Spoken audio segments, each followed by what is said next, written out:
Stephanie Lynch is the Assistant Vice President for the Division of Student Affairs at Georgetown University. Stephanie has been involved with ACUHO-I in a number of different volunteer roles, including serving as NHTI faculty, co-developing the master class in New Zealand, and most recently serving as chair-elect for the Mid-Level Leadership Institute. When not working at Georgetown or volunteering with ACUHO-I, she enjoys walking on the National Mall, traveling, exploring, museums, and trying new recipes.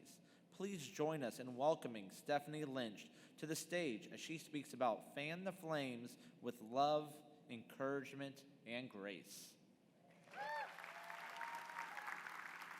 So no one would describe me as a shrinking violet. I was raised by my mother and my grandmother, and I was taught that I could do anything, I was smart enough to do anything, and I could be anyone. The limits I had were and still are today the ones that I place upon myself. For those of you that know me, you know I approach my work with passion. I am a feeler hiding in a thinker's mind, and I am an eternal optimist. Oftentimes I will have staff look at me and say, you should know better.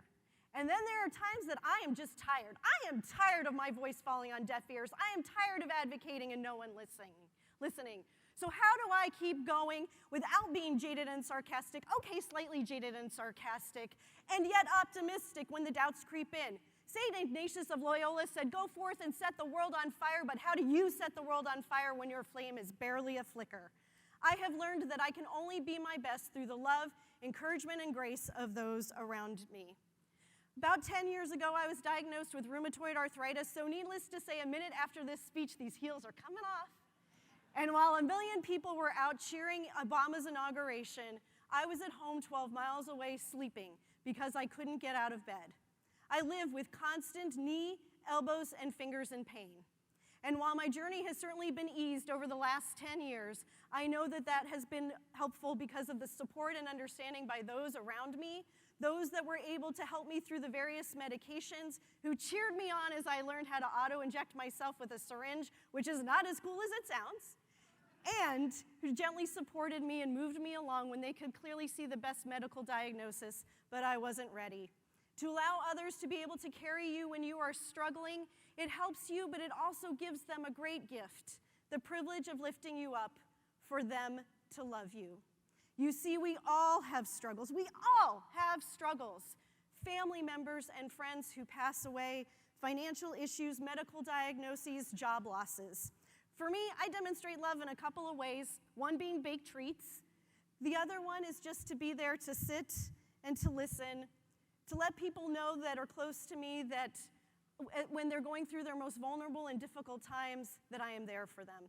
And along with love, I need those to encourage me as well, to nourish and inspire me, because outwardly, I'm a dancing queen, daffodil princess cheerleader, but inside, a little bit more quiet, introspective, and shy, and the imposter syndrome always creeps in.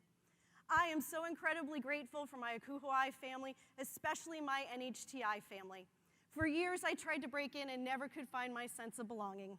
But thanks to two strangers, two Ugga dogs named Keener and Jerry, I was able to find my place.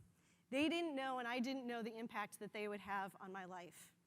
And now I have made other friends along the way, and we cheer with each other in their successes, we celebrate, and we also are there through all of the difficult times as well.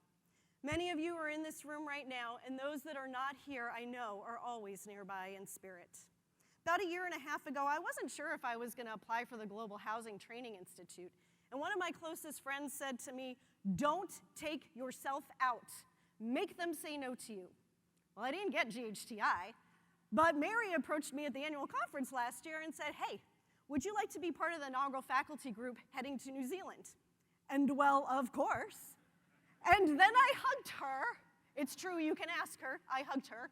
The opportunity to represent the association, to meet the people of New Zealand, to engage with colleagues, to make new friends, and to travel the country from the North Island to the South Island was, well, speechless.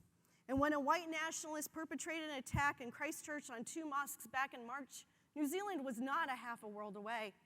And I grieved for all of my friends and the people I met, and hopefully in some small way, paid it forward with love and encouragement to fan their flames. Along with love and encouragement, I need those around me to give me grace, because I know that I make mistakes every day. I am on a lifelong journey. And wow, I know that every day when I make mistakes, there are times I really make some whoppers too. But I believe in the idea that we all should be given the opportunity to learn and grow from those mistakes. I believe in the idea of believing in people and that they come with the best of the intentions most times. But we are so quick to dismiss our students and our parents and our colleagues. But what if I told you the aggravated parent at move-in was aggravated because it was the first time she was standing up and advocating and was dealing with a spouse who thought nothing of her? Or what if I told you about the student that was challenging to an assignment staff person, only to learn later that they had a history of homelessness that was impacting their experience around housing and moving? We, all of us in this room, we are first and foremost educators, and we are not in the traditional brick and mortar classrooms, but we impact the lives of our students every single day. Our success is demonstrated by who our students become, and we need to give them grace as they grow into adulthood. But make no mistake, there are times where we have to let people go. Perhaps the friendship has run its course, or perhaps we realize that that friendship is toxic. It robs us of our spirit, and it makes us feel less than. There are times in my life where I've had to make that difficult decision, and it was ultimately the best decision when I realized that the friendship was not fanning my flame, it was burning it out. So don't waste your time on people who think less of you, because they are just not worth it.